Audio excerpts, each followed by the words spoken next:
मांस खाना पुण्य है, ये बात को लेकर भगवान श्री कृष्ण जी की कथा। बचपन में एक दिन श्री कृष्ण तब यमुना किनारे एक पेड़ के नीचे एक दिन बांसुरी बजा रहे थे।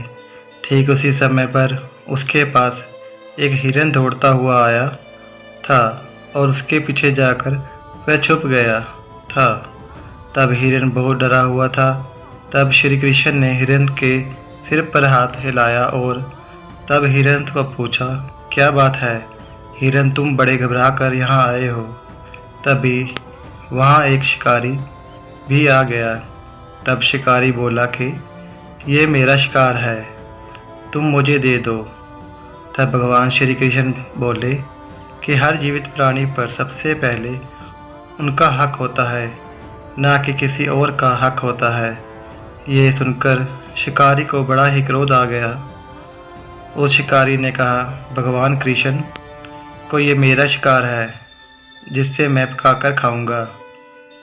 ये बात छोड़ो, तुम मुझे तुम्हारा ज्ञान मत दो। इस प्रकार ये बात भगवान श्री कृष्ण द्वारा बोले कि किसी भी प्राणी को मारना या जीव को मारना ये बड़ा ही पाप है। क्या तुम पाप के भागी बनना चाहते हो? मांसाहार ये पाप है या पुण्य, ये बात तुम नहीं जानते हो। तब वह शिकारी बोला कि मैं आपकी तरह बहुत ज्ञानी नहीं हूँ कि मैं क्या जानूँ कि मांसाहार पाप है या पुण्य। ये बात नहीं जानता हूँ। मैं बस इतना जानता हूँ कि मैं यदि ये शिकार नहीं कर पाया तो मुझे ये खाना नहीं मिल पाएगा। मैं इस हिरण को इस जीव से मुक्त कर मैं तो पुण्य ही कमा रहा हूँ। फिर आप मुझे इस पुण्य को कमाने से मुझे क्यों रोक रहे हो? जहाँ तक मैंने सुना है कि जीव हत्या तो शास्त्रों में उसका उल्लेख किया गया है। तब राजा भी शिकार करते थे, तब ये पाप नहीं कहलाता था, और इस पाप का मैं ही क्यों भागी बनूं? तुम बताओ। तब शिकारी श्री कृष्ण को पूछा, अब आप ही बताइए कि मांसाहार पाप है या पुण्य, इसके बारे में बताइए। तब शिकारी की बात सुनकर भगवान श्री कृष्ण को लगा कि ये शिकारी मांसाहार खाकर अपनी बुद्धि नष्ट कर बैठा है। इसके अंदर सोचने और विचार करने वाले भी विचार उसके अंदर नहीं, बल्कि ये बात को पूरा ही नहीं समझता। इसलिए शिकारी का तो ये बात अच्छी तरह से समझाई। तब भगवान श्री कृष्ण जी ने एक कथा सुनाते हैं कि एक बार मगध में काल की वजह से खेतों में अन्न का उत्पादन कम हो गया।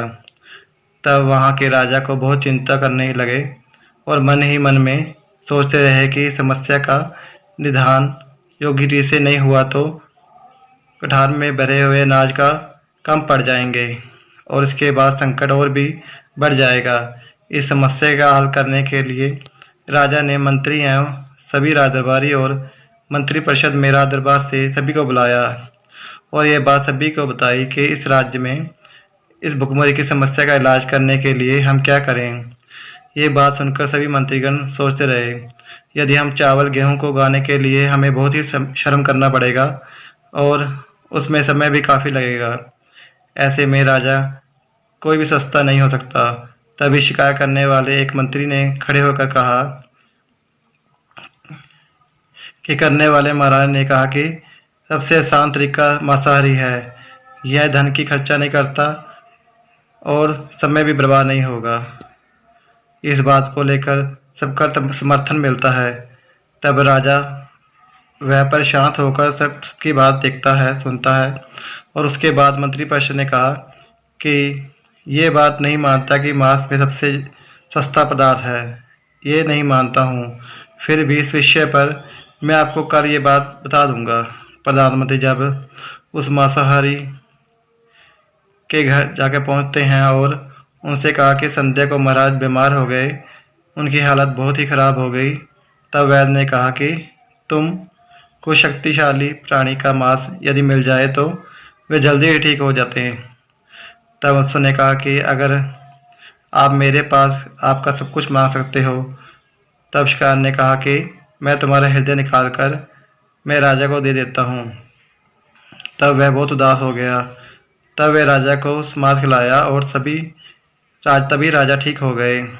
इस कारण वह सब खुश हो गया, जिस कारण ये शिकारी को अंदर ही बड़ा प्रभाव लगा और कहने लगा, मैं मांस खाना छोड़ दूंगा।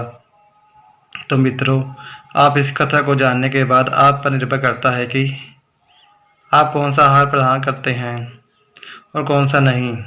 इस बात को लेकर विज्ञान भी प्रमाणित कर चुका है कि हमारे शरीर के लिए हमें मांसाहार की अपेक्षा से हमेशा शाकाहारी भोजन हमें खाना चाहिए। आप वैज्ञानिक को माने तो आप शाकाहारी भोजन खाने से हमारे शरीर के अंदर बहुत सारी प्रकृति शक्ति और मजबूत बनाता है, हमारा पंचतंत्र और हमारी बुद्धि को बढ़ाने में काम करता है। लेकिन कुछ ग्रंथों के अनुसार मांसाहार को बड़ा ही उत्तम माना गया है।